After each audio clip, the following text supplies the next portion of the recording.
Baik, perkenalkan, nama saya Ibu Agus Sudirgantara. Saya berasal dari kelas E, jurusan TIMTI, NIM 20101288. Di sini saya akan menjawab pertanyaan ujian akhir semester mata kuliah pengantar manajemen bisnis. Baik, kita mulai dari nomor 1.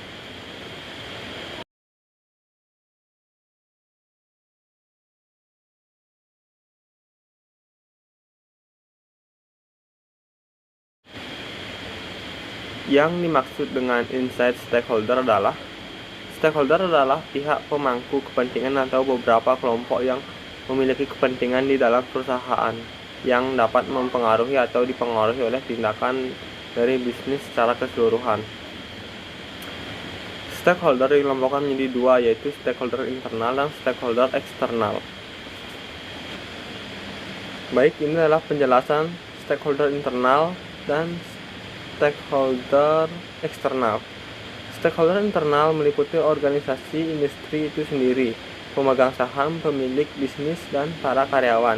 Sedangkan stakeholder eksternal meliputi konsumen, supplier, pesaing investor, pemerintah, sebuah komunitas lokal di suatu daerah, media, masyarakat secara umum, dan lain-lain. Dalam hal penyimpangan peran dan hubungan antara stakeholder, maka perusahaan harus memiliki tanggung jawab sosial atau yang biasa dikenakan istilah CSR, Corporate Social Responsibility, kepada para stakeholder jika menginginkan perusahaannya terus beroperasi dalam jangka panjang. Terlebih lagi dalam hal memaksimalkan keuntungan. Beberapa contoh tanggung jawab sosial ini dapat dijabarkan sebagai berikut. Tanggung jawab sosial kepada karyawan, tanggung jawab sosial kepada konsumen, tanggung jawab sosial kepada supplier, tanggung jawab sosial kepada saham, dan tanggung jawab sosial kepada lingkungan.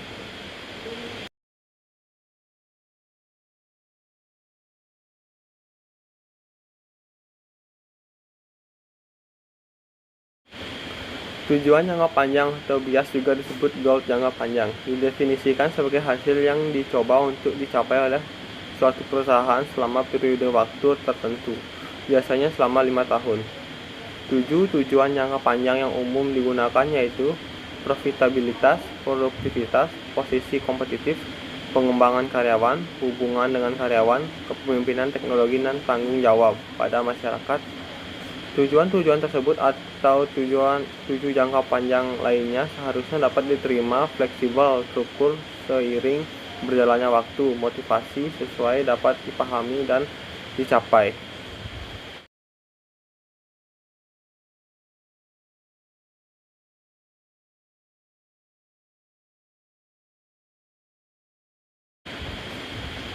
Tanggung jawab sosial perusahaan atau corporate social responsibility adalah bentuk kepedulian perusahaan terhadap lingkungan eksternal perusahaan melalui berbagai kegiatan yang dilakukan dalam rangka penjagaan lingkungan, norma masyarakat, partisipasi bangunan, serta sebagai bentuk tanggung jawab sosial lainnya.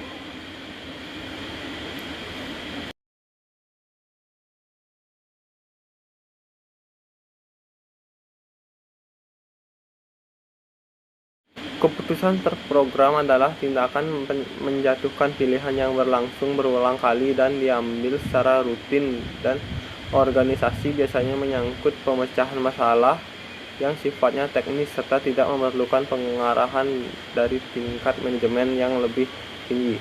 Biasanya langkah-langkah dan prosedur yang perlu ditempuh telah dituangkan dalam buku pedoman yang biasanya terdapat dalam organisasi yang dikelola secara rapi.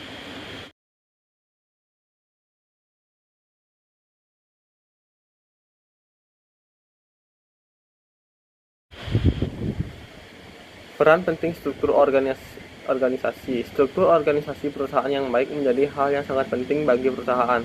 Dalam sebuah organisasi, pemegang saham dan direksi juga komisaris masuk dalam struktur perusahaan. Biasanya pemegang saham perusahaan akan memberikan wewenang pada direksi melalui komisaris untuk mengembangkan dan juga menjalankan perusahaan sesuai dengan tujuan perusahaan. Berikut beberapa alasan penting kenapa struktur organisasi harus ada dalam setiap bisnis atau perusahaan. Kejelasan kedudukan, koordinasi, struktur organisasi, menjelas kedudukan dan oposisi dari masing-masing anggota. Nomor 2, kejelasan dalam jalur hubungan. Ketiga, kejelasan tanggung jawab. Keempat, pengendalian dan pengawasan.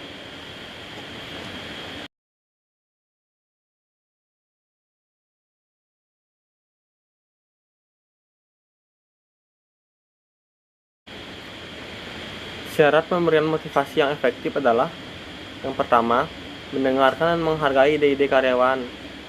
Cara terbaik untuk memotivasi karyawan adalah menjadi atasan yang mau mendengarkan dan menghargai pendapat atau ide dari karyawan. Yang kedua, apresiasi sekecil apapun kinerja yang dihasilkan. Sebagai pemimpin, sudah semesti Anda memperhatikan peningkatan kerja dari setiap karyawan Anda, baik dalam skala besar maupun skala kecil. Jangan mengkritik atau mengkoreksi.